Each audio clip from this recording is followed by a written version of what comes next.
Oakland making a dent in the cleanup of a sprawling homeless camp that's been called a safety hazard. Good evening, I'm Veronica Dela Cruz. I'm Alan Martin. Just halfway through that massive cleanup, the city has already pulled 250 tons of trash from that site near the High Street Home Depot. But KPIX5 reporter Da Lin tells us they'll have an even weightier problem on their hands once they are finished. Da?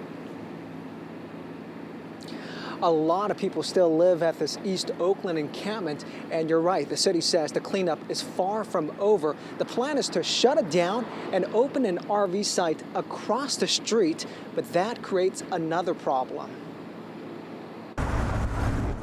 The city says this cannot continue, and this encampment in front of the High Street Home Depot has to go. But these people say they have nowhere to go. In fact, we found Dennis Rubio working to improve the tiny house he shares with his mother. I'll make it look like a decent house. That's what I try to do. But this could all be torn apart within a few months. The city plans to move everyone out, and what's left behind will be trashed. The San Francisco Chronicle reports in the last 2 weeks, city workers have already pulled 75 truckloads of debris out of this encampment. That's about 250 tons of garbage. This is how the encampment looks right now.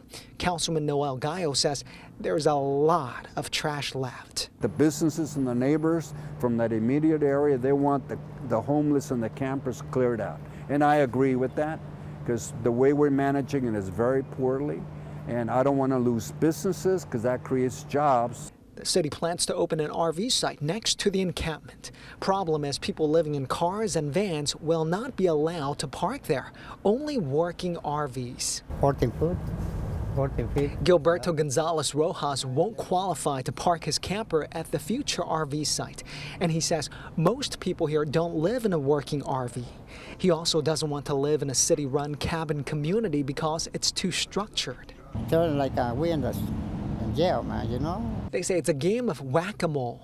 Once the city moves in, they'll move out to another location. From worse to worse. The city wants to eventually shut down all the encampments and move people over to new RV sites and cabin communities. But here's the reality. There are more than 2,000 homeless people in Oakland, and there simply aren't 2,000 beds for everyone. Live in East Oakland, I'm Da Lin, KPIX5.